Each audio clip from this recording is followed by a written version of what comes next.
So here we have the Hobbywing Xerun Axe brushless ESC and brushless 1800 kV motor, and we're going to get those set up and do a bench test today. So first thing we need to do is the leads, if we take a look, have already been tinned, so we're good to go there. And the leads on the battery have already been tinned, so we're good to go there. So the only thing we need to do now is just get a little bit of solder in each one of our posts here. So if we zoom in a little bit, there we go. Okay. So let's get a little bit of solder in each one of these posts just to help make the process a little bit easier.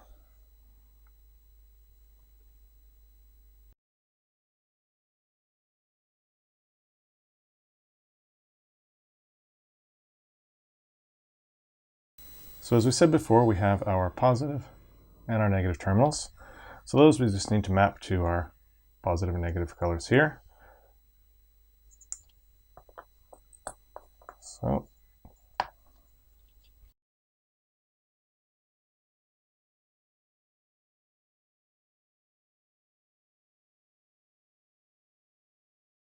okay, so there is our battery terminal side.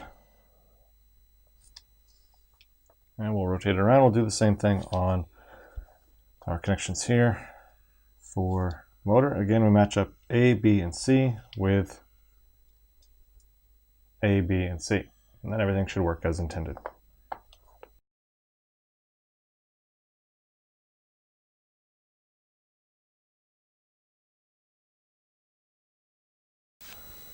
Okay, so now we have everything soldered together. What we need to do next is to hook together our sensor cable, which if you watched the first video, we know we have two little inset pins on either side and two little indentations on this that correspond. So we know this only goes together one way, and then we rotate the locking connector there, and now that's connected together. Okay, so there's that side.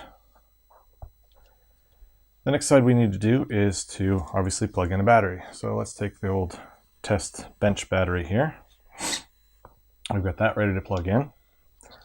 And we've got a new receiver, and we'll be testing this out in another video soon, but this is FlySky's new GT5 radio. So we will plug that in to, in this case, we'll do channel 2 first. And here we have our signal, positive and negative. So we want to go this way here. Okay. So there's our receiver plugged in. Our radio turned on. Battery plugged in. Speed control motor turned on. And let's take a piece of tape, and we'll just wrap this around here so you guys can see a little bit easier how this is moving. To give you an indication to be able to see how quickly or how slowly the motor is actually turning. So I'll set that up right. We'll zoom in a little bit. Okay, so here we are just hooked to channel 2. So I'm just going to very slowly, as I can, pull the trigger, and we'll see how well it moves.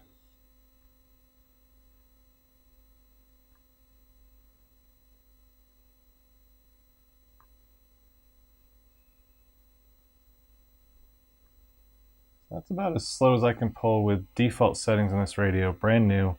I've not changed a thing, it's straight out of the box. And if we go more, we can get a good amount of speed that you're not able to see it visually, but it makes quite a bit of sound. If we turn it this way, try and go as slow as I can.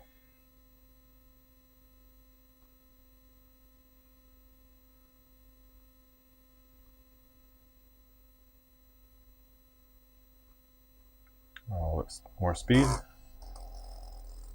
You can see.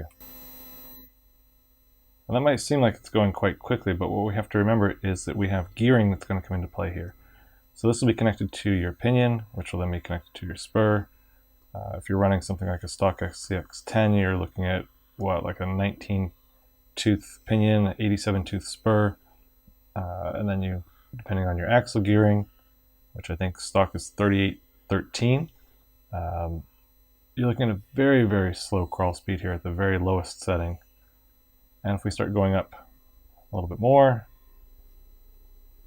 so what we have here with Hobbywing's Axe brushless waterproof system is a complete system coming with the speed controller and the motor, waterproof connections on the speed controller and the motor, as well as the connecting point in between for the sensor cable. And we have a system that is very, very smooth in our bench tests. Obviously, your gearing and your vehicle itself are going to come into play with how this behaves out on the trails or on the rocks. But in our bench test, as we saw with our piece of tape, we have a good amount of speed even without going to full throttle. We went to about half throttle there. And at the very bottom end of the throttle, when it just starts to engage, we have a very, very smooth system that should allow us to really just creep along right up onto the rocks or right along the trail, whichever it is that you're using this system for. So our next step is to get this into a vehicle, get out on the trail, and start seeing how it performs. So that'll come up in the next video.